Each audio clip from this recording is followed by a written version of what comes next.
Então, boa tarde a todos, a todas. Estamos aqui em mais uma das atividades comemorativas dos 40 anos do nosso sindicato. Então, nós resolvemos comemorar os 40 anos ao longo desse ano de 2018, com várias palestras, todas com temáticas atinentes aos grandes problemas nacionais que estamos enfrentando e, particularmente, pondo foco na questão do ensino, da pesquisa e da extensão, ou seja, da indissociabilidade das três atividades que nos são inerentes e que são fundamentais e que justificam socialmente a universidade. Hoje nós vamos ter a honra, o privilégio de termos aqui conosco o professor Enio Pontes de Deus. O professor Enio Pontes de Deus fez graduação em Engenharia Civil pela Universidade Federal do Ceará, é mestre em Engenharia Civil pela Pontifícia Universidade Católica do Rio de Janeiro, é doutor em Engenharia Estrutural pela Universidade de São Paulo, campus de São Carlos, e, portanto, ele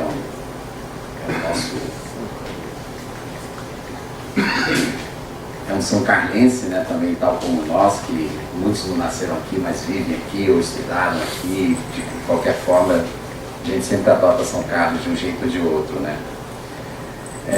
Além de desenvolver essas pesquisas todas nas universidades brasileiras, ele foi também professor visitante na Universidade de Tecnologia de Queensland, na Austrália, né? Ele foi professor visitante também na École Normale Supérieure de Cachan, na França, né? E na Universidade Técnica de Braunschweig, não sei certo? Lá na Alemanha, tá? Ele atualmente é professor associado 4 do Departamento de Engenharia Metalúrgica e de Materiais da Universidade Federal do Ceará, vice-coordenador do curso de graduação e atua no programa de pós-graduação em Engenharia e Ciência de Materiais da mesma universidade, da Universidade Federal do Ceará.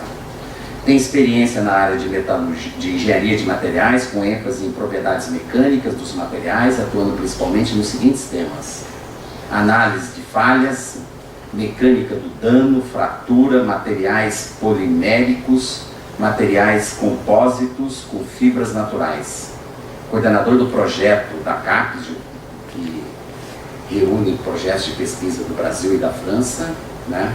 E membro da Comissão de Estudos e Implantação do curso de graduação e pós-graduação de Engenharia Especial da Universidade Federal do Ceará. E ele também é nosso colega, meu colega, porque ele é o presidente do Sindicato dos Professores da Universidade Federal do Ceará. Portanto, eu chamo para fazer parte da mesa o meu colega Enio Pontes de Deus.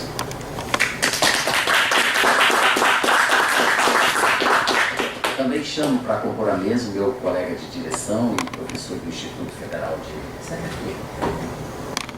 Instituto Federal de São Paulo, campus São Carlos, o professor Rodrigo, porque provavelmente o Rodrigo vai conduzir a direção dessa mesa, porque logo à noite eu tenho aula na graduação. Portanto, não vou correr o risco de não ficar até Enio, após essa apresentação do seu currículo, você gostaria de falar alguma coisa antes propriamente da sua palestra, ou você já gostaria de começar a projeção? Porque aí eu quero assistir. A gente já pode começar. Podemos começar, né? Tá. Rodrigo, então você é um anfitrião do Enio daqui para frente, pode ser assim? Pode tá. ser. Muito obrigado. Então vamos à exposição do Enio, que o Enio vai projetar nos slides, ok?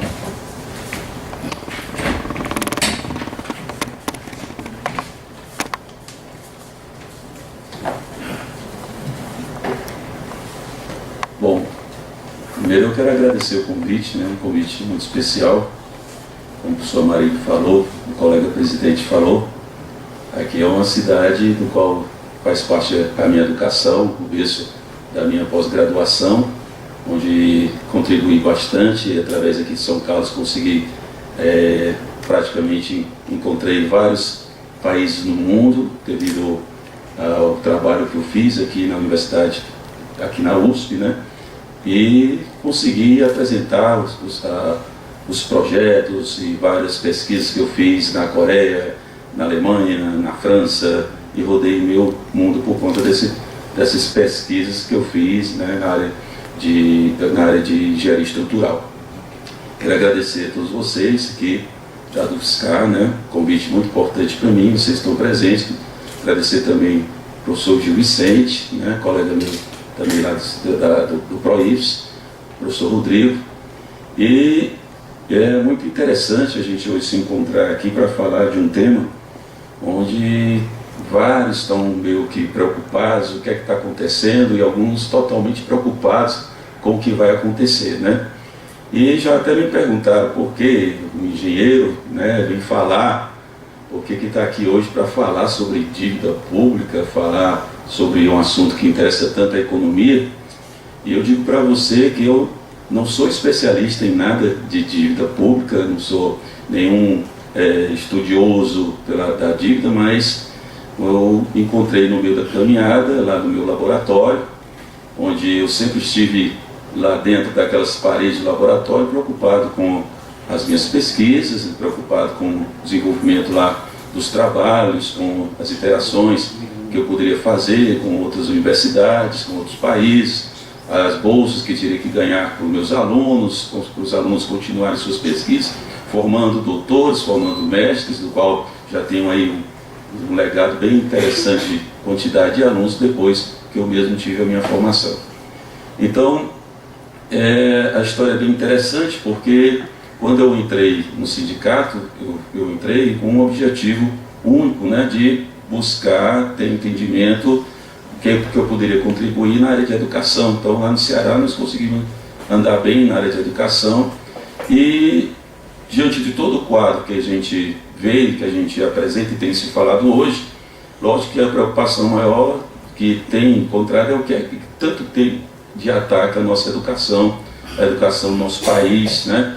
O que é que está acontecendo quando deveria ser uma prioridade de governo. Se a gente falar de educação, tinha que ser uma coisa normal, uma coisa natural, e dentro da federação, dos professores, e me envolvendo no sindicato, eu comecei a ver que teria que ter alguma coisa de contribuição nisso tudo. Então, comecei a ver que essa história da dívida pública estava acontecendo alguma coisa por trás disso, não era simplesmente dizer vamos pagar a dívida, aquela propaganda linda do governo, né, que nós todos temos que pagar nossas dívidas, ninguém tem que dever a ninguém, e nós como pessoas boas, lógico que ninguém quer ficar devendo a ninguém, e a história do governo caberia muito bem para que se a gente não tivesse um entendimento maior do que estaria por trás.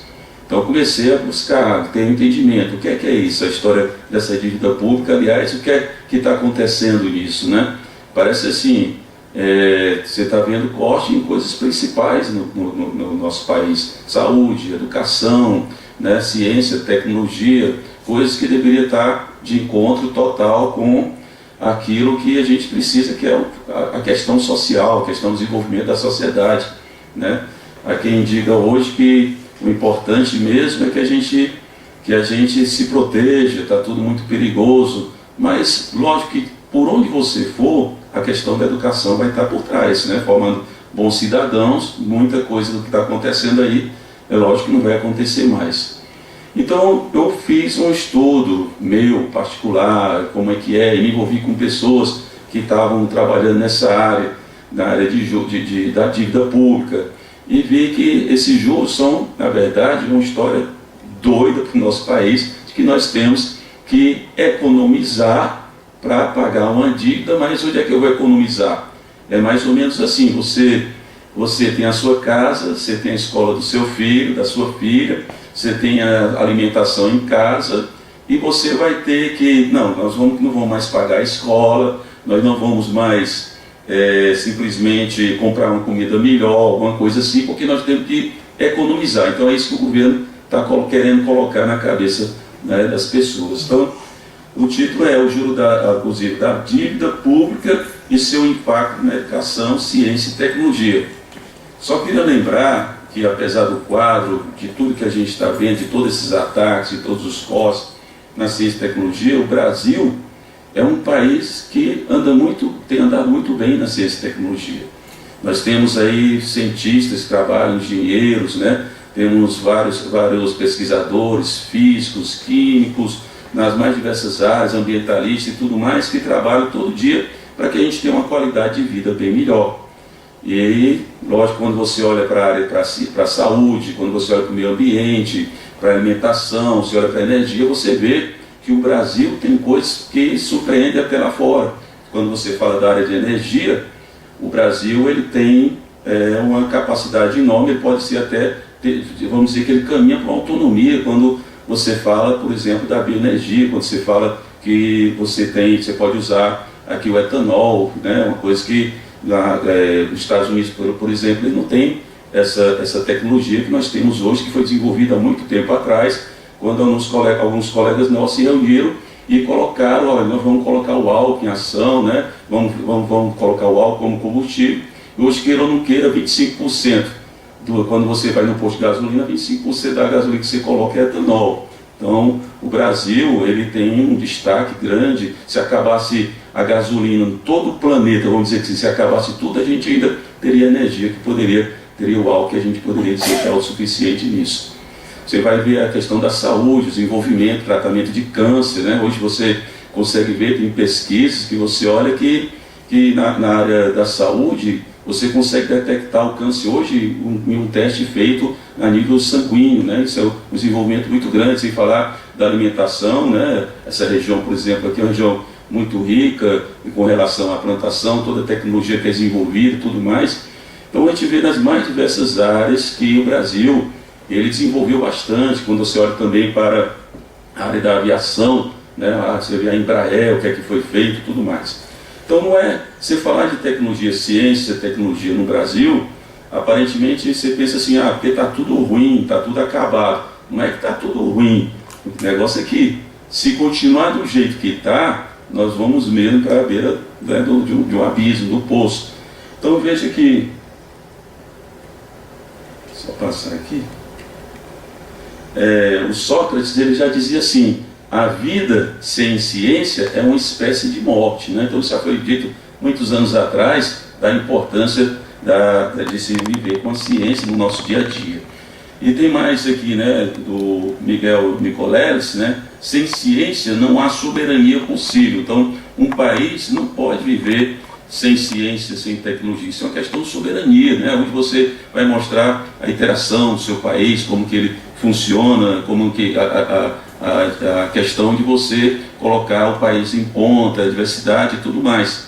Então, como é que está o Brasil no contexto da ciência? Quando a gente fala no Brasil, como é que ele está? Eu posso dizer para você, né, sobre pesquisa científica no Brasil, que corresponde a 3% da produção de todo o planeta. É a produção hoje do nosso Brasil. Então, no conjunto de artigos científicos publicados anualmente em revistas internacionais, o Brasil ocupa a 23ª posição. E isso não é ruim, isso é bom, porque se fala em América Latina, por exemplo, o Brasil ele ocupa o primeiro lugar, ele está na frente da Argentina, na frente do Chile, na frente do México, do Uruguai, Colômbia, né? E então isso aí, o Brasil ainda ocupa uma posição dessa. Então, são os países que mais publicaram artigos no mundo, então esse aí o Brasil ocupa o primeiro lugar, liderando na América Latina, né, mostrando a relevância em ciência no nosso país. Veja também que nas áreas de destaque da ciência brasileira, em 2016, nós tivemos 991 produções. Então o Brasil tem publicado aí 660 trabalhos na área de física, 160 trabalhos em ciências da vida, 45 trabalhos em ciências ambientais, 93 trabalhos na área de química. Então o Brasil tem se destacado, afinal de contas também uma referência na nossa ciência, na nossa produção, é quantos artigos você produz, qualidade, onde você vai colocar esses artigos também. Agora, para manter a liderança regional, eu tenho que continuar tendo investimento em ciência e tecnologia. Não pode ser do jeito que de repente acontece no Brasil, porque o que é que fez o governo Temer, né? O que é que ele fez? Ele instigou de cara o Ministério da Ciência e Tecnologia. E é interessante a gente falar que extinguiu, e nós fizemos toda aquela história, volta, MCTI, tudo isso que nem se fala mais. né? Por que se fala mais? Porque foram tantos ataques na ciência e tecnologia, um atrás do outro, que as pessoas perderam até onde é que nós vamos chegar nisso. Como é que eu nem tenho falado mais nessa questão. O que é que o Temer fez? Ele propôs um ajuste fiscal com o objetivo de controlar os gastos públicos. Então essa é a ideia, né, do governo. Vamos fazer aí um corte, vamos fazer um ajuste fiscal, e ele aprovou com o apoio do Congresso, acho que famosa, conhecida, a PEC da morte, a emenda constitucional 95, que são, né, os limites nos investimentos sociais durante 20 anos.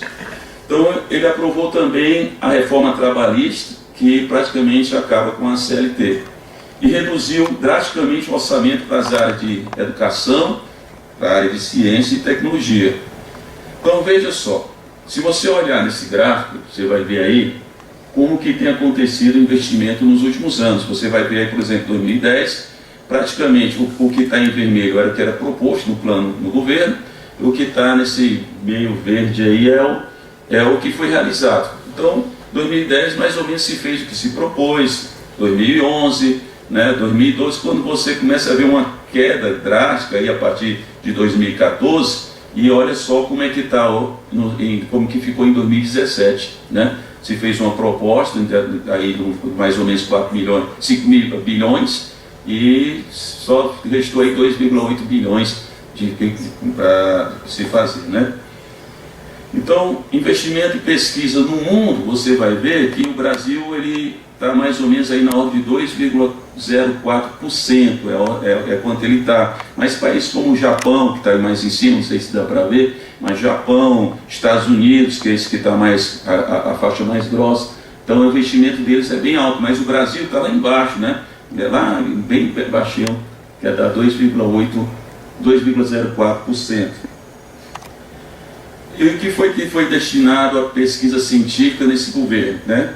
Primeira coisa, é o orçamento mais baixo nos últimos 12 anos, com apenas 2,8 bilhões, né, que foi feito, como nós vimos lá no gráfico anterior, uma redução de 44% de investimento no setor de ciência e tecnologia. O que mais?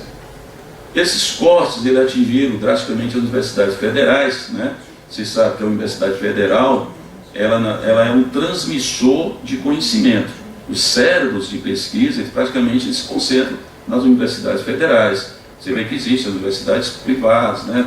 Mas quando você olha para a Universidade Federal, praticamente os grandes acontecimentos na ciência, né, o desenvolvimento, as pesquisas, os cérebros se concentram aqui, né? Uma redução no custeio de 19% a 45%, né? Então, muitas universidades aí estão praticamente sem ter como, né, ter a sua parte de gestão. Lá no Ceará, por exemplo, lá simplesmente só o que tem de custeio, pagar, não tem nada de investimento, só a programação vai pagando o que tem que pagar e pronto, não tem de inventar mais nada. E se comparando com 2016, as consequências, né, consequência disso, lógico, quando você tira investimento, quando você tira o que tem que ser feito nas mais diversas áreas dentro da universidade, a queda de qualidade, além de uma instabilidade administrativa. Você vai ver também risco das universidades não poderem mais cumprir com as suas obrigações, como os contratos de prestação de serviço, serviço de limpeza, a zeladoria, segurança e tudo mais. Então essas são as consequências gerais, né? Sem falar de outras coisas, de outros detalhes. O que é que acontece? Quais são as dificuldades dos pesquisadores? O que é que acontece hoje, né? Primeiro, quando você fala, tem uma falta grande de apoio das agências de financiamento. Então não se tem mais aqueles projetos como a gente tinha antes, aqueles apoios como tinha antes, uma queda drástica de apoio de bolsas para os nossos alunos, né? Isso lógico que afeta a pesquisa, que os professores, os pesquisadores, eles precisam daquelas pessoas que se candidatam aos seus mestrados, seus doutorados, para desenvolver seus projetos. Elevada burocracia para análise e aprovação de projetos, isso é terrível, né? Cada vez complicado. Eu vejo assim, o professor, o pesquisador, com as leis que tem, parece que você passa mais tempo preenchendo formulários, prestando conta do que realmente você tem que fazer no seu trabalho. custos elevados nas verbas destinadas à pesquisa, né? Então, é isso que tem acontecido, dificuldades. E aí tem uma pergunta que a gente tem que fazer sempre: esse governo, será que esse governo ele está interessado em desenvolver ciência e tecnologia, né? Será que ele quer fazer isso ou ele quer pagar o juro do sistema financeiro? Aí é onde entra a questão da dívida, né? Então veja que lá no começo, na pergunta inicial, o que é que está por trás desses cortes da ciência e tecnologia? Tem que ter uma coisa por trás, não é só chegar, vou cortar e com essa história de que vamos fazer isso para pagar a dívida.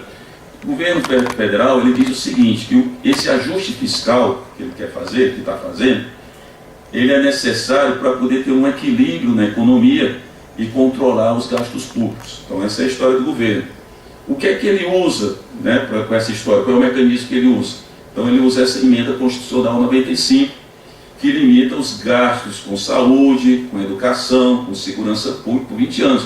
Ou seja, ele vai direto naquilo que é fundamental, que é essencial na população. Então nós vamos economizar no essencial para pagar a dívida, é o que o governo está querendo dizer por trás disso. Então, vamos lá. Quais são os efeitos dessa emenda constitucional 95? A emenda 95 ela é usada pelo governo como essa ferramenta para fazer o ajuste fiscal.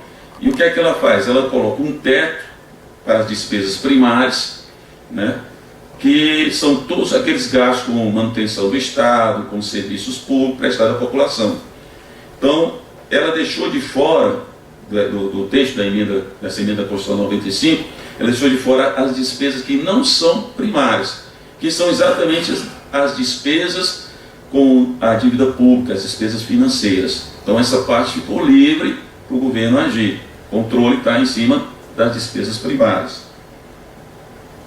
E essa emenda constitucional 95, ela contingenciou os recursos na área de educação, com um corte de 44% em relação ao orçamento de 2016, ela deixou aberta a porta para continuar pagando os juros da dívida, né?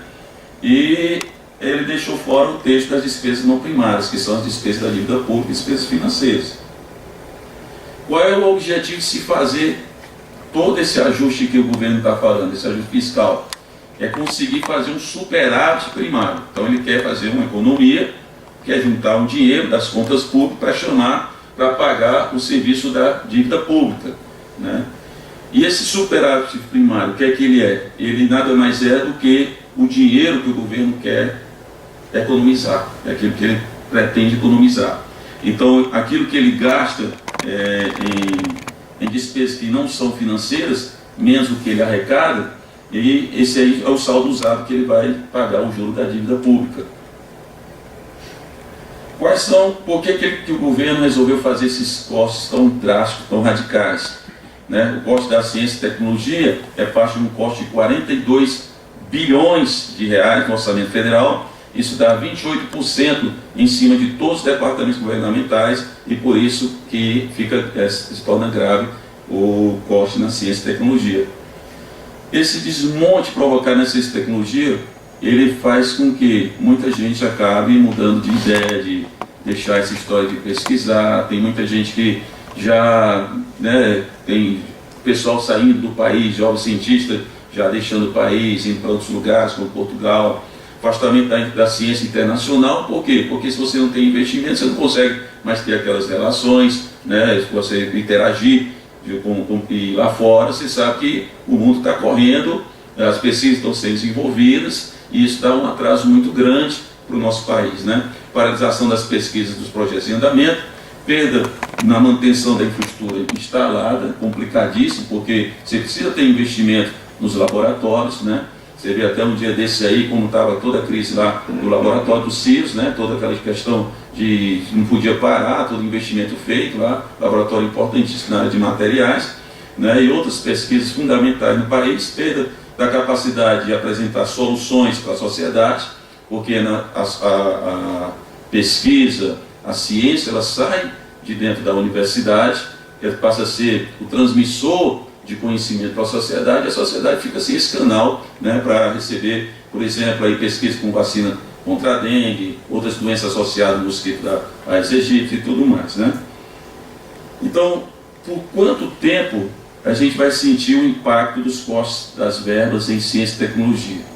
Isso tudo que está acontecendo hoje, se não tiver uma mudança drástica, imediata, isso aí é uma coisa que não vai ter remédio a curto prazo, nem médio prazo, nem sei como vai ser, porque não tem como a gente prever. Então, prejuízos podem ser irreparáveis, e a única maneira da gente diminuir esse impacto, não é nem acabar, é diminuir esse impacto, né, que estão acontecendo esses cortes, é atrair mais investimentos por meio de legislação, que dê privilégio aos projetos, né, às parcerias com as universidades públicas.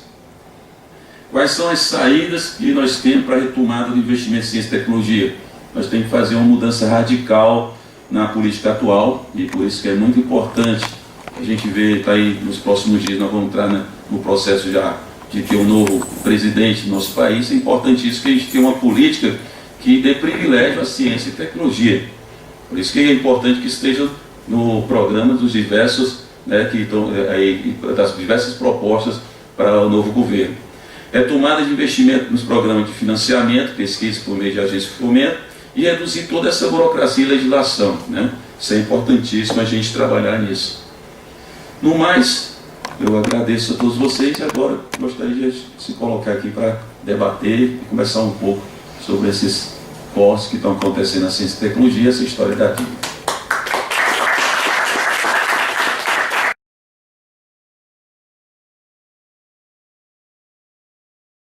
Né? E eu queria que ele, se possível, voltasse. Eu posso voltar aqui? Pode. Não sei se tem cabimento a minha pergunta, é por isso que preciso rever aquele gráfico.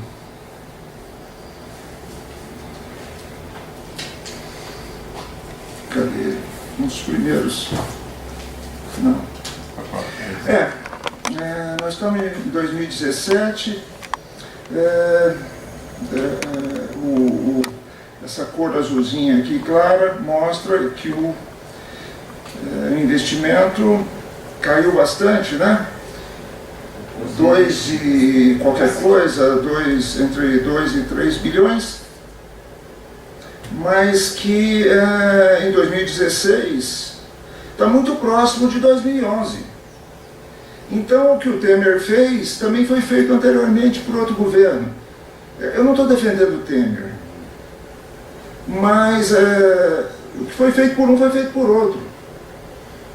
E também eu queria colocar que é o seguinte: teve um debate sobre educação, um dia desses aí, na cultura, e que foi dito o seguinte: é aplicado cerca de 6% do PIB em educação. Isso é um nível mundial. E também vi várias pessoas ligadas à educação dizendo o seguinte, que não tem chegado à conta esse dinheiro. Então o problema não é só a quantidade que se gasta na educação, mas por que não chega? Acho que a gente tem que perguntar isso, porque pedir mais dinheiro, e a eficiência desse gasto, né? Coisa parece de engenheiro que está falando em eficiência, mas será que a gente faz o que precisaria fazer, ou poderia fazer com o que a gente gasta? São 6% do PIB. 6% do PIB deve ser, sei lá, 300 bilhões, 400 bilhões por ano. Né? E de juros, eu estava conversando com um colega aqui, é impressionante o que se paga por juros, talvez ele coloque, né, isso, porque ele estudou isso. É uma quantidade inacreditável que se gasta de juros. Então eu acho que é um debate interessante.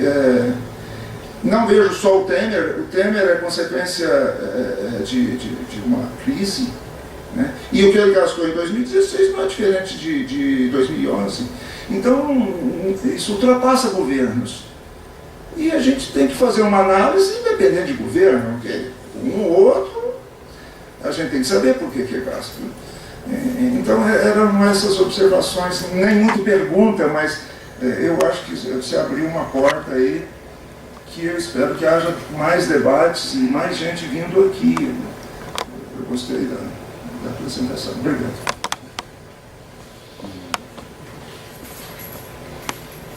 Eu sou Ademir.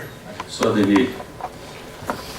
Eu vejo duas questões que se levantou dentro do panorama desse gráfico, né?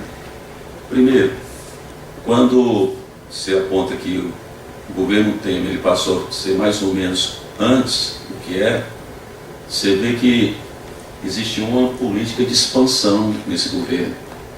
Desse de 2014 para cá, teve uma expansão, várias universidades foram abertas, institutos, e, lógico, muitos projetos aconteceram, que quando você expande, né, eu acho que tem gente da física aqui, né, e você tentar voltar ao que era, alguma coisa tem que ser quebrada. E ontem eu até falava, quando eu estava lá em Sorocaba, que você está mais ou menos em um patamar como eram as universidades ali até 2011. Eu lembro que em 2011, eu, com o dinheiro que eu arrecadava no meu laboratório com as empresas, que eu tenho um convênio, trabalho com ela, eu pagava a água do meu departamento na universidade, né, naquela época. Depois dessa época, eu nunca mais precisei pagar água no meu departamento. Mas teve uma expansão, teve um crescimento das universidades, se vê o interesse, quando você vê dinheiro aplicado e dinheiro gasto, mais ou menos, teve um interesse total, né? E se vê uma política que vê por trás um interesse na ciência, um interesse na tecnologia, um interesse na educação. Isso se dá para ver, assim, em termos de a gente jogar dessa forma. Você fez uma análise, eu estou só jogando agora uma outra forma, porque números, o pessoal da matemática sabe como é que a gente pode trabalhar com os números, né? Tem as interpretações, você deu uma interpretação, eu estou dando mais agora uma outra interpretação. Então, você pode ver, de uma certa forma, que houve interesse em fazer. Quando você chega, expande, e aí você vai tentar reduzir, cortar, o que eu vejo aí é que muita gente do que estava sendo aplicado vai ficar de fora, cortar, por exemplo, laboratórios, manutenção de laboratórios. Eu vejo colega meu que estão no maior desespero, tem equipamentos parados, que eu tenho vendo aí. E uma coisa é você antes não ter equipamento, aí você compra equipamento, que é um investimento e tudo mais, e agora você não tem mais. Vai virar o quê? Esses equipamentos vão ser destruídos, vão ser sucateados e tudo mais. Então esse é um aspecto que você vê, né, nessa análise. Então existe um crescimento nisso. O outro ponto que eu vejo aí, que você falou muito bem, é a questão da aplicação do dinheiro. Isso, lógico, a gente tem que ter uma forma de saber como é que você vai aplicar todos esses recursos. Lógico que um programa que sabe bem, aplicar bem, né, você falou 6% e tudo mais, será que a questão mais que eu senti é, será que está sendo aplicado direito o que foi colocado, tudo? Isso a gente tem que ver, e cabe a nós também termos uma política que verifique todos esses gastos, como que vai ser enfrentar isso daqui para frente, principalmente, né? Então eu vi duas questões aí de uma análise que você colocou, que isso tem que ser muito debatido, lógico, tem que ser colocado, a gente tem que avaliar, e isso tudo fica para um governo que vem, que será que vai ter esse interesse nas ciências e tecnologias, vai continuar dessa forma. Aquilo que você constrói, se você não mantém, eles vão desaparecer.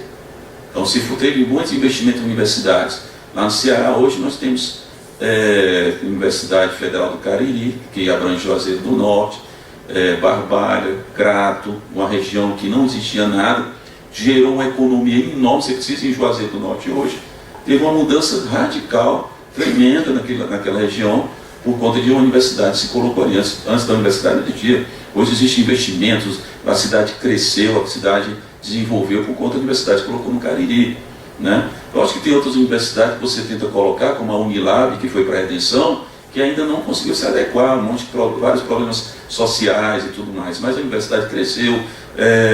A Universidade Federal do Ceará expandiu para Sobral, Quixadá, Russas. Você for olhar, né, Crateús, então toda aquela população, onde tem uma universidade, ela começa a atrair alunos, atrair pessoas, as empresas, e tudo isso que mudou a economia daquele lugar também. E você vê que também na região de São Paulo, né, você vê aqui a própria universidade, aqui a Universidade de São Carlos, a expansão, por isso que a expansão muito grande tem na universidade. Como é que você vê agora se você para todo esse investimento, como a Universidade Federal do Cariri, ela está sentindo na pele, a UFC está andando, está conseguindo pagar, mas a Universidade Federal do Cariri já não consegue. O que é que vai acontecer com isso? Vai fechar? Vai deixar para lá? Esse investimento não vai valer nada? Então, fica essa questão também.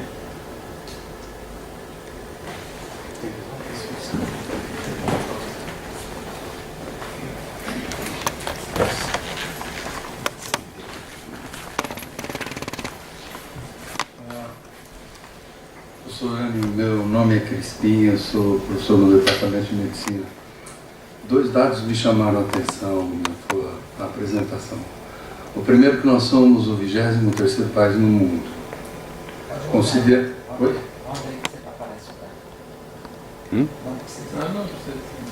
Considerando que a gente foi o último país da América Latina a ter universidade, isso por si só é um grande feito.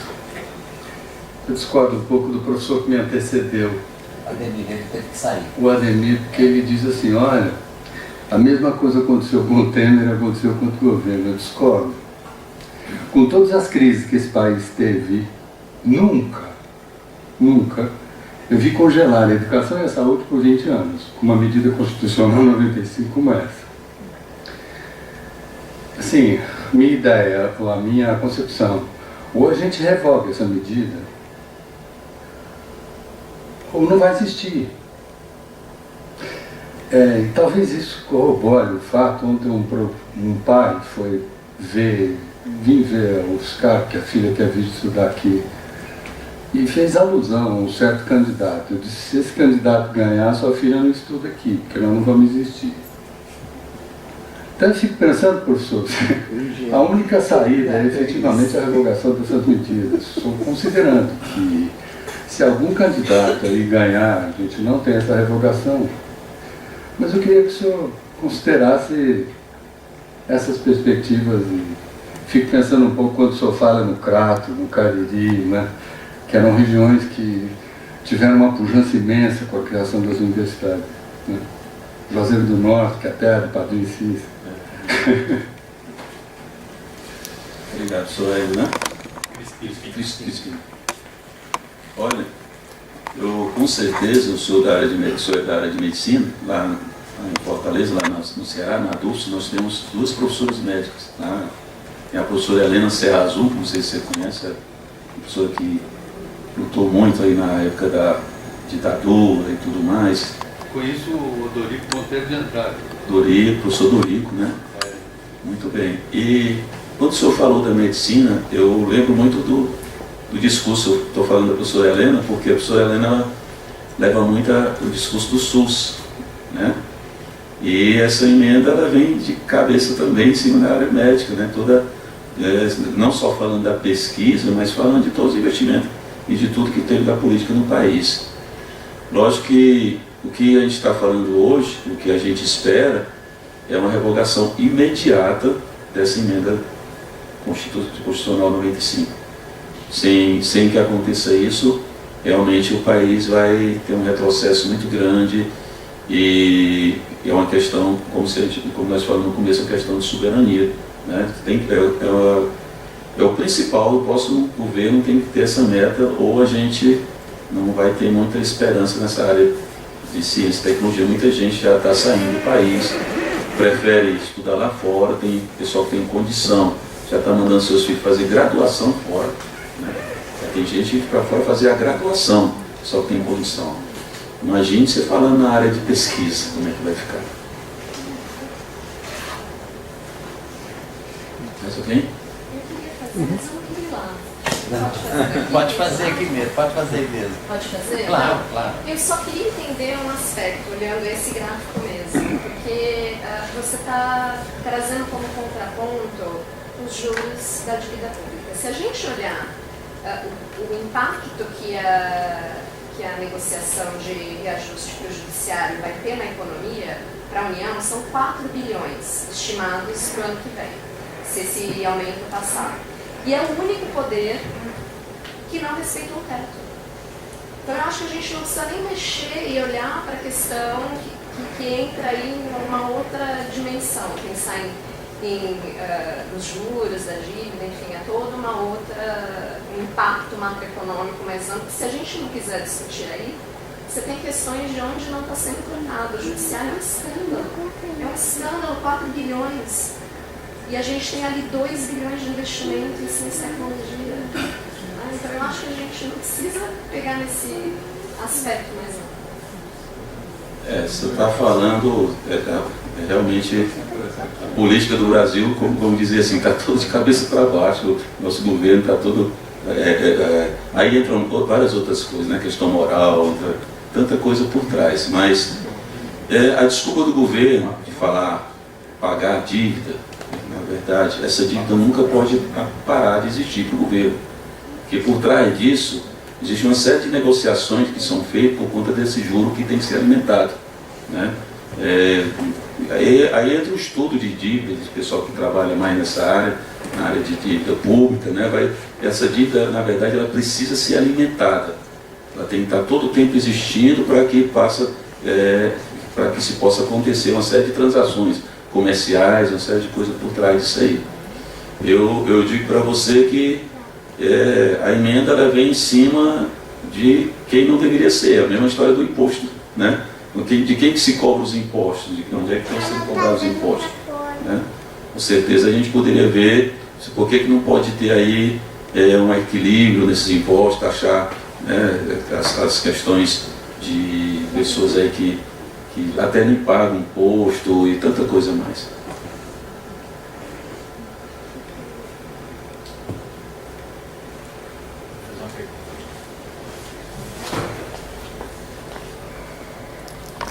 Olha, eu acho que essa questão que o Enio traz para a gente discutir aqui, eu acho que ela é fundamental e ela está, vamos dizer assim, do meu ponto de vista, óbvio, ela está, vamos dizer assim, na centralidade do debate político eleitoral em curso, né?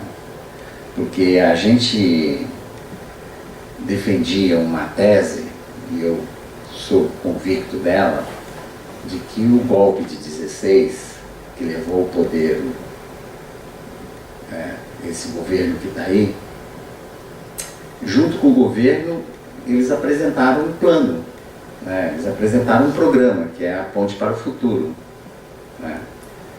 E se a gente vai ler a Ponte para o Futuro, todas as medidas subsequentes que o próprio governo adotou, elas estavam em perfeita sintonia com o que estava desenhado na Ponte para o Futuro, do ponto de vista do que nós poderíamos dizer, grosso modo, de uma reorientação da economia brasileira, né? Claro que a engenharia deles não deu totalmente certa, porque eles não combinaram com os russos, ou seja, na questão da previdência social, vamos dizer assim, a sociedade brasileira organizada nos seus movimentos sociais, pelo menos, se não derrotou totalmente, pelo menos congelou a possibilidade desse governo apresentar a reforma da Previdência, que ia ser um estrago do ponto de vista dos interesses sociais da ampla maioria da população brasileira. Mas ou seja, sem a reforma, e toda essa engenharia também, inclusive a centralidade do congelamento por 20 anos configurado na emenda constitucional 95, ela está comprometida ou ela vai arrochar ainda mais as questões sociais. O Gil tem feito essas exposições de forma, usando não só as análises políticas, mas também em cima de números, e fica uma coisa extremamente, vai ser extremamente acachapante. Aonde que eu quero chegar com isso? O que eu quero chegar é de que a gente defendia uma tese de que aquele governo jamais seria aprovado nas urnas, que ele só poderia ser implementado, a Ponte para o Futuro, com todas essas consequências, por meio de um golpe como foi feito. Entretanto, nós estamos correndo um sério risco de ter um plano muito pior do que a Ponte para o Futuro ser aprovado pelas urnas nas eleições presidenciais. Porque eu não sei se a distinta plateia teve a pachorra de pegar o plano econômico do candidato que está liderando essas eleições no primeiro turno, ou se teve a paciência de escutar, ouvir. Ele deu uma entrevista num dos canais fechados da Rede Globo, né, um banqueiro que provavelmente poderá vir a ser um suposto governo dele, o ministro da Fazenda, é terra arrasada. É muito pior do que a ponte para o futuro, né?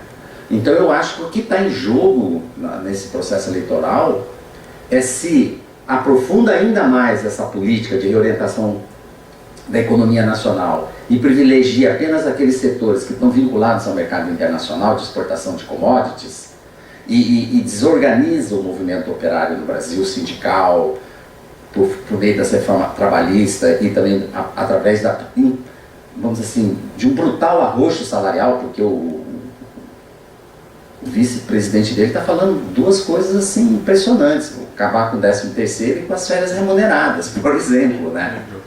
E a reforma trabalhista basicamente vamos dizer assim, vai enfraquecer brutalmente o movimento operário no Brasil, né? O movimento sindical de trabalhadores no Brasil, né? Então eu acho que o que está em jogo é essa questão.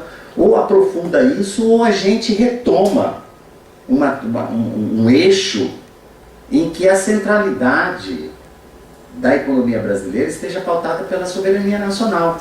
Então, por exemplo, entregar o pré-sal, entregar a Embraer, entregar todas essas riquezas nacionais. E a gente tem que pensar, por exemplo, na questão do pré-sal, toda aquela cadeia produtiva, né?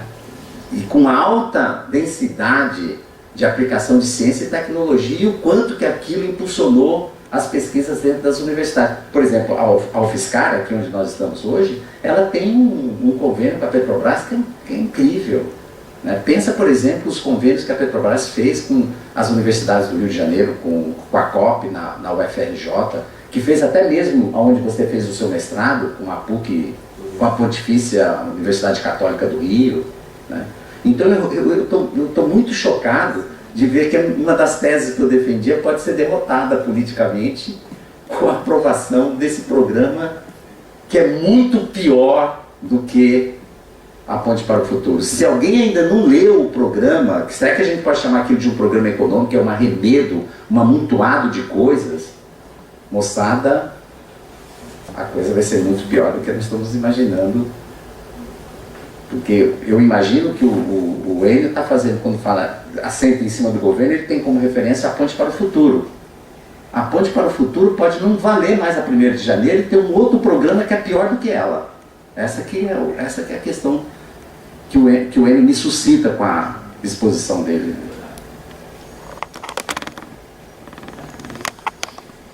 Isso mesmo, professor Marília. Na verdade, a Ponte para o Futuro é uma ponte que não tem ciência, né? Se você olhar o programa lá da Ponte para o Futuro, não tem nenhuma vez escrita a palavra ciência no programa, né? E aí você me apresenta agora me falando da outra questão de outros programas. É urgente que a gente tenha um programa que reverta tudo isso, que volte ao investimento na ciência, uma política que tenha investimento no desenvolvimento do nosso país, né? Afinal de contas, o Brasil ele chegou a um ponto de destaque. Ele passou a ser referência, a ocupar posições de referência. Lógico que tem muitos problemas ainda, né? A nossa política ainda, a nossa forma de pensar no pesquisador ainda está muito aquém do que deve ser, né? Como que tem que ser um pesquisador? Na verdade, tem que dar aula, tem que correr atrás de bolsa para aluno, tem que fazer convênios, contatos e, além do mais, perder mais da metade do seu tempo para encher os relatórios, para poder justificar que tem que usar um determinado recurso para isso, aquilo, outro, quando outras coisas correm frouxo, né, no país. Então, isso é uma coisa que a gente tem que ver das políticas que vêm, como que fica a figura da universidade pública, né, a universidade gratuita, de qualidade, é uma coisa que a gente tem que ver com as interações e tudo mais. Você falou bem do petróleo, tem a Embraer bem pertinho também, a história aqui, né? Nós temos a Gavião Peixoto aqui. Exatamente, tem tanta, né, se você for ver o tanto que o Brasil fez investimento e tanto que ele se colocou, não só nas águas profundas, o petróleo do Brasil, a tecnologia do Brasil é uma tecnologia que foi desenvolvida, os nossos engenheiros, né, os nossos físicos, químicos que tanto trabalharam tudo isso, o pessoal trabalhou anos e anos desenvolvendo, e aí como é que fica, né, toda essa questão e tudo mais, né? Pois é isso então. Mais alguém? professor Gil.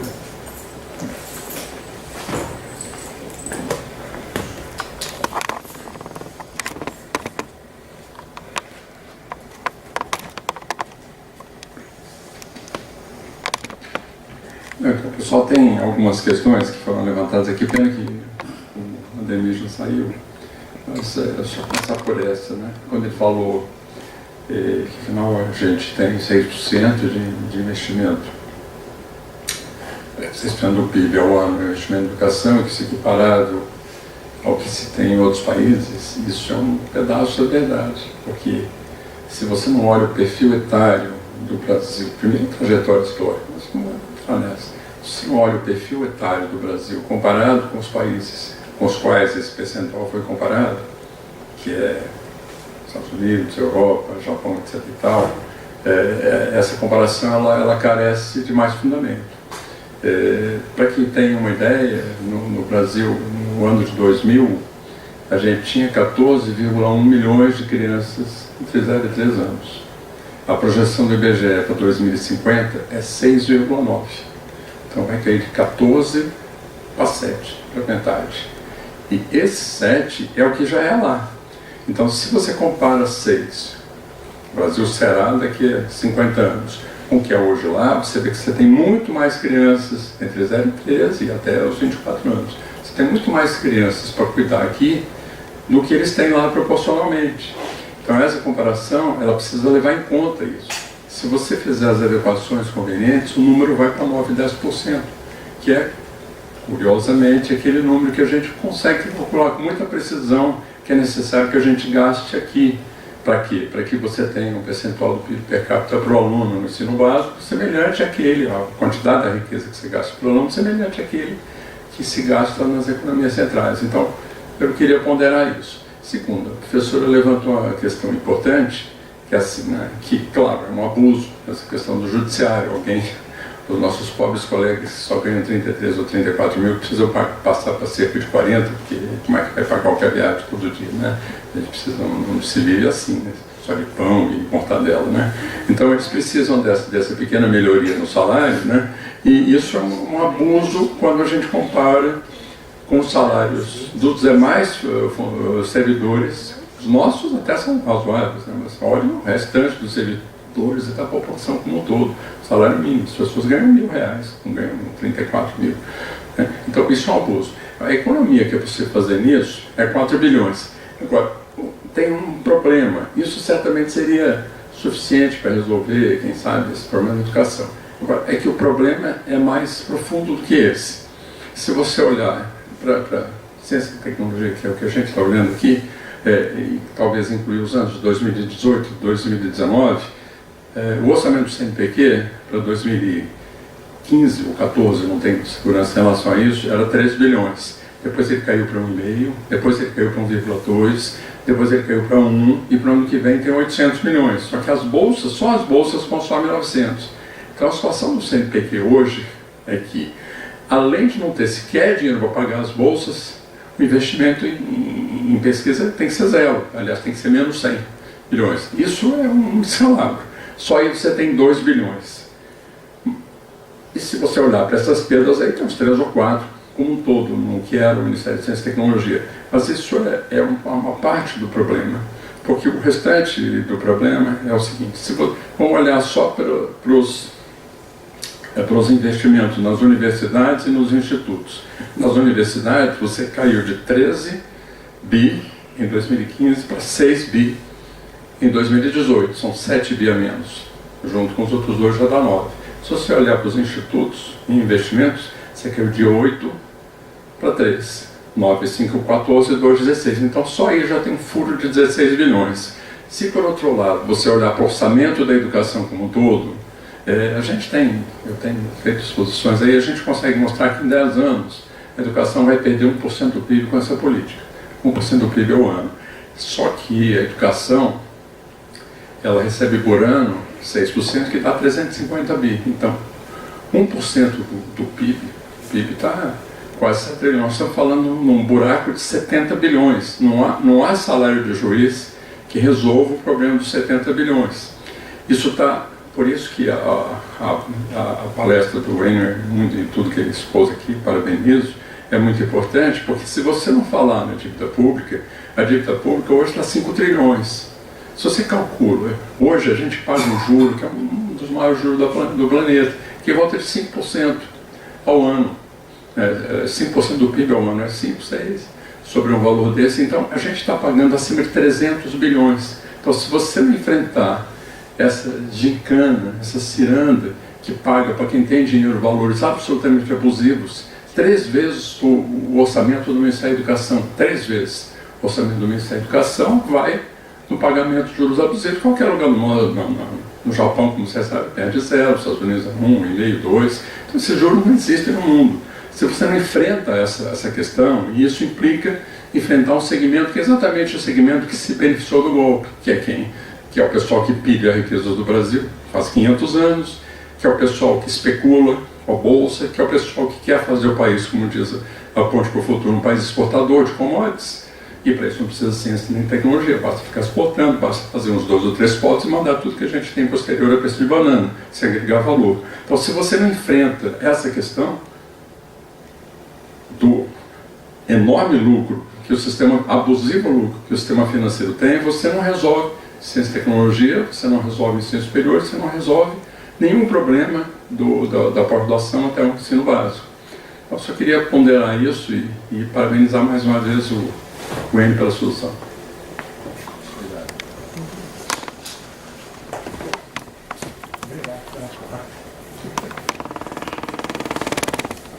Olá. Boa tarde. Eu não pertenço aqui à esquina da universidade e tudo mais. Eu faço meu trabalho de cidadão como na área de auditoria. E a porta aberta que o professor Gil me colocou é a seguinte: não há um problema com a universidade. Há um problema com tudo que se faz aqui, porque há um interesse gigantesco em se apropriar de tudo que tem aqui. Pré-sal que eu digo. Eu tenho um artigo aí de um site que mostra que os últimos 4 leilões do pré-sal envolvem 18 trilhões de reais de graça para estrangeiros. Isso absorve todo o problema da educação aqui das universidades, problema de saúde, problema de trabalho, problema de tudo. São 18 trilhões dados. Foram vendidos, o barril estava explícito. Quem quiser, depois eu tenho umas cópias. O barril foi vendido a 34 centavos, se não me falha a memória, e ele está sendo comercializado internacionalmente a 75 dólares o barril. Então, eu diria só o seguinte: se a gente, como é o caso tópico da universidade, ficar restrito aos problemas da universidade decorrentes do problema financeiro colateral, não tem saída. Por quê? Alguém colocou, não me lembro quem, a questão do álcool como componente nosso. Ótimo, só que as terras que vão produzir a cana já estão sendo vendidas para estrangeiros, completamente. Ou seja, a gente vai desenvolver a tecnologia do álcool, mostrar que é possível, e a partir daí não podemos fazer mais nada porque as terras do Brasil não serão mais nossas. Mesma coisa com petróleo. Me lembro do Monteiro Lobato. Não existe petróleo no Brasil. Existiu. Não vamos conseguir tecnologia para isso. Petrobras, que eu diga, conseguiu. Abriu o pré-sal. Não dá para tirar petróleo lá de baixo. Tirou. Então agora nós pegamos tudo isso de graça. E eu queria pontuar uma outra questão. Nós estamos falando aqui da questão dos juros, da dívida e tudo mais. Existe um ponto fulcral que não se ataca nesse problema, que é uma fraude constitucional famosa já, do artigo 166. Essa fraude estabelece que nas LOAs de cada ano não se pode fazer emenda quando a despesa é para o serviço da dívida. Um pouquinho da minha história pessoal. Eu fiz um processo aqui, uma representação, não é um processo, uma representação do Ministério pedindo, entre aspas, ingenuamente, que o Ministério Público corrigisse esse erro, porque houve uma fraude. Mostrei a fraude, mostrei os documentos, e o Ministério acatou e mandou para Brasília. Em Brasília, o antigo PGR, Gurgel, sem falar nada, arquivou o processo, porque disse que não tem nada a fazer. Silêncio. Fiz um recurso, já era o Janot, gigantesco, coloquei o problema da dívida, coloquei o problema dos juros, coloquei o problema de tudo isso, a interferência nas demais partes da nação, né? E o Janot, em 2015, respondeu: eu tenho a peça, se quiserem eu posso encaminhar. Ele respondeu por etapas, porque ele não pode ser conclusivo. Ele simplesmente disse numa primeira frase que eu tinha... era plausível, há uma certa plausibilidade na tese do representante. Na segunda página ele diz: realmente ali houve uma quebra, né, nas regras constituintes. Na terceira página ele diz: realmente era para votar no segundo turno o que foi votado no primeiro. E numa última página ele diz: de fato não houve a votação no segundo turno daquilo que foi aprovado no primeiro. Aí ele faz um exemplo qualquer e diz, decisão dele: o STF não tem nada a fazer, não dá para fazer nada, arquive-se. Eu digo assim, ele me disse com todas as letras: Luiz, você tem razão, houve uma fraude, houve isso, houve aquilo. Só que eu decido pelo STF que não tem nada a fazer e não acontece nada. Muito bem.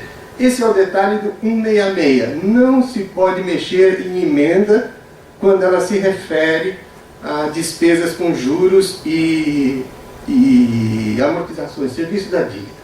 E o que ocorre hoje? Eu estou fazendo agora um levantamento para imaginar, de 89 até hoje, quanto foi aprovado no Congresso, aprovado não, passado, porque o Congresso não aprova uma coisa que não mexe. Quanto foi passado em termos de dinheiro, sem discussão. E existem umas tabelas com algumas coisas desse tipo. A questão dos juros para o serviço da dívida, eu fiz um levantamento e cheguei a uma conclusão esclarecedora. Nós pagamos hoje 2.400 de serviço da dívida em números oficiais, atualizados por índices oficiais, por dia.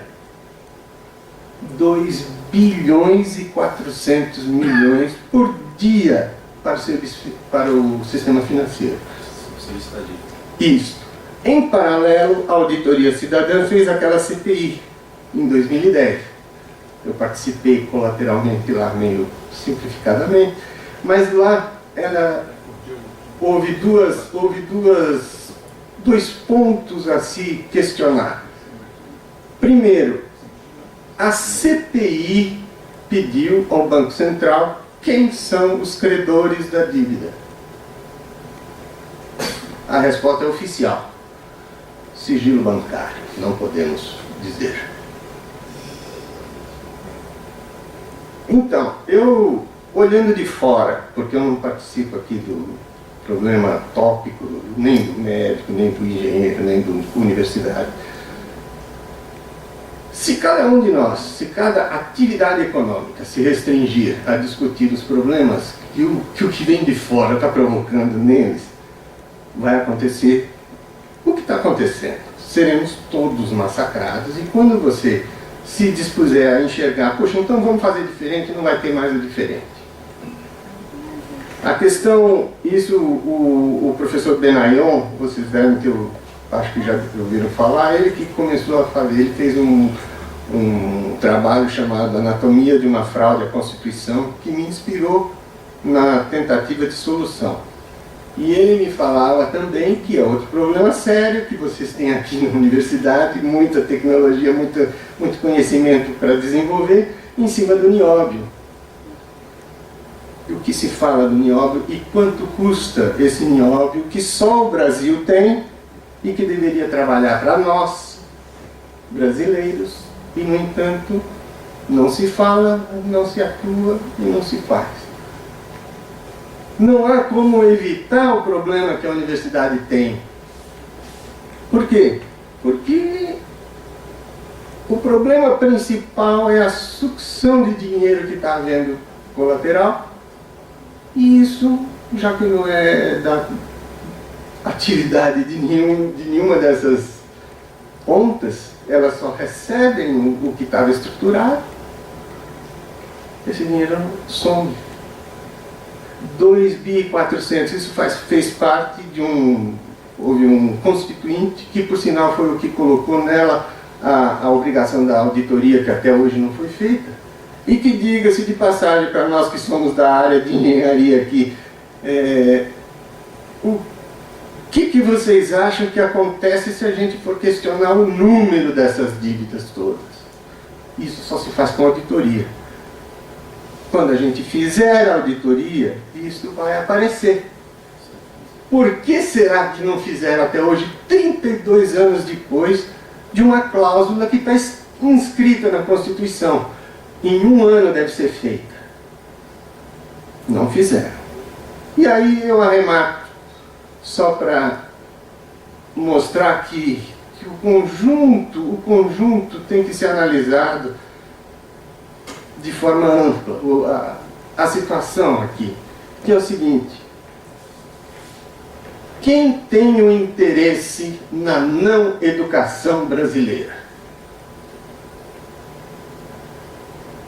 Se, com essa questão, vocês pensarem e acoplarem a fraude do 166 ao sigilo de para quem nós estamos pagando tudo isso, e ao valorzinho real de 2.400 por dia, talvez a gente tenha que convir que nós precisamos fazer um núcleo de trabalho conjunto que pegue Constituição, o que está estabelecido, valor, quem aprova, quem desaprova, quem fez, quem não fez.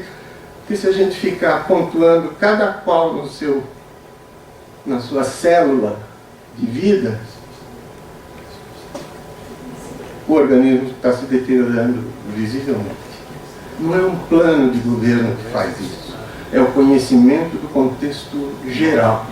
Em três linhas diferentes, nós vimos uma fraude à Constituição, um pagamento de valor como se devido, mas não auditado, um silêncio sigiloso bancário, que só convém a quem teme a explicitação, o caos que eles estão provocando, seja na universidade, seja na saúde, seja em qualquer lugar, seja no trabalho.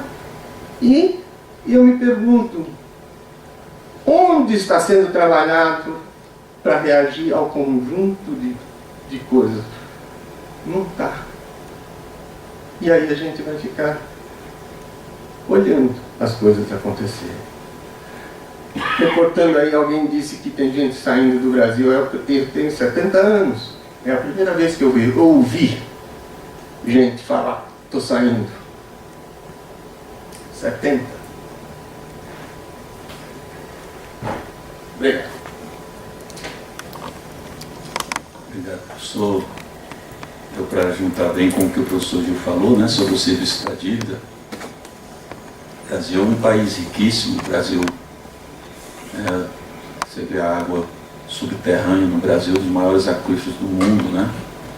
Se olhar a Amazônia, se você olhar o nióbio, como você bem lembrou, o Brasil ele tem 92% do nióbio do mundo. 5% está no Canadá. O Canadá é o Canadá por causa de 5%. O Brasil tem esses 90 e tantos % de nióbio concentrado na mão de uma pessoa. aqui no Brasil, que vende ao preço de banana esse biólogo. Se eu não me engano, R$2 uma tonelada. E acharam em Goiás, professor, uma mina para se explorar o nióbio na cidade de Catalão por 60 anos. Pois é. Então, assim, para a gente concluir, o que está por trás disso tudo mesmo é o serviço da dívida, né? Existe um mecanismo cruel, né, onde nós estamos pagando por isso, destruindo a nossa educação, destruindo a saúde, destruindo a ciência do nosso país, a tecnologia, tudo isso em risco, as nossas universidades, o que foi construído, por conta de um interesse financeiro por trás, né? Você vê aí o que é que aconteceu, por exemplo, a Transbrasil, o que é que aconteceu, cadê aquela, né? Foi para onde aquela dívida, aquelas coisas, tudo, e quem que não pagou, quem que paga, tudo mais. Então, para concluir, nós temos que revogar imediatamente essa emenda constitucional 95, porque é o pior dos piores, né? Segundo, a gente precisa mesmo fazer uma auditoria da dívida pública, saber exatamente como é que está correndo os interesses financeiros, todas essas coisas que estão por trás. E aí, melhor ainda, a gente tem que cuidar do que é nosso, que é o principal, e tem que se lembrar que o Brasil, nós temos a nossa bandeira, lembrar que um dia nós estamos aqui um dia estudando moral e cívica, estudamos, né, que tem que ter os nossos princípios e tudo mais. É na hora da gente cuidar, se levantar e cuidar daquilo que realmente é nosso. Não pode ter um interesse que vem de lá para cá, querendo pegar nossas riquezas naturais, são nossas riquezas. A gente tem que valorizar e imediatamente ver uma forma que a gente possa proteger, né, a nossa, aquilo que traz de valor para a nossa sociedade. Mais alguém? Então, muito obrigado, né? Passo a palavra para o Rodrigo. Bom, Enio, muito obrigado, né, por sua brilhante palestra. Obrigado pela colaboração de todo mundo. Tivemos muitas falas muito boas aqui também. Então, declaramos aqui encerrado nessa mesa.